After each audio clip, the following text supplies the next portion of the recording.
Rooftop গার্ডেনে আপনাদেরকে স্বাগতম। দেখুন আমার পুরুষ পেঁপে ফুল গাছে কি সুন্দর ফুল ফুটেছে। এই যে অনেকগুলো ফুল আমি পেরে নিয়েছি, এগুলো রান্না করব, ভাজি করে খাওয়া যায়। এগুলো বিদেশে বিক্রি হয়, কারণ পেঁপের পাতা, ফুল, পেঁপে সব কিছুই খুবই উপকারী। তো এটা কিন্তু একটা চমৎকার ঘ্রাণ আছে, আপনারা জানেন কি না? কারণ হচ্ছে অনেকে এটা জানে না। খুব সুন্দর ঘ্রাণ, আর এটা হচ্ছে রাতের বেলায় যে কোনো সাদা ফুলের ঘ্রাণ অনেক চমৎকার হয়, এরকম পেঁপে ফুলের ঘ্রাণটাও কিন্তু অনেক চমৎকার। দেখুন পেঁপে গাছের মধ্যে অনেক ফুল ফুটেছে।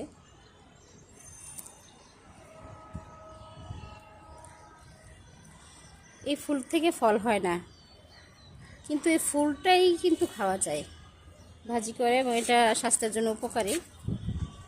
যেহেতু একটু তিতা ভাব আছে, বেশি তিতা লাগে না, পাতা অনেক তিতা।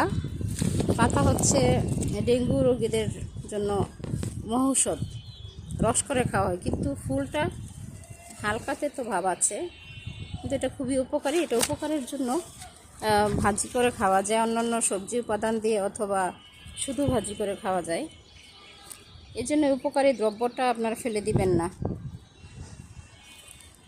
এটা খাওয়ার জন্য রেখে দিবেন। পুরুষ পেঁপে ফুল গাছ বা পুরুষ পেঁপে গাছ যখন আমাদের বাগানে জন্মায়, তখন আমরা দেখি যে মানুষে ভেঙে ফেলে দেয়, কিন্তু এটা ফেলে দেওয়া উচিত না, এটা খাওয়া উচিত। আল্লাহ যে নেয়ামত দিয়েছেন, নেয়ামতটা গ্রহণ করা উচিত, এটার সদ্ব্যবহার করা উচিত। দেখুন কি চমৎকার লাগছে, মনে হচ্ছে যে এটা সবজি ফুল না, এটা একটা ফুল গাছের মতোই চমৎকার।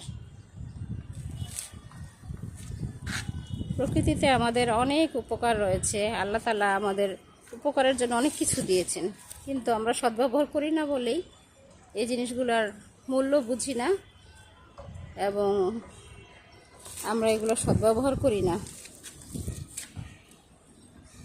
এখন ছোট্ট একটা পেঁপে গাছের মধ্যে, এটা ভেঙে দিয়েছিলাম গোড়া থেকে, কিন্তু তারপরে আবার শাখা গজিয়েছে। দেখেছেন কি চমৎকার লাগছে।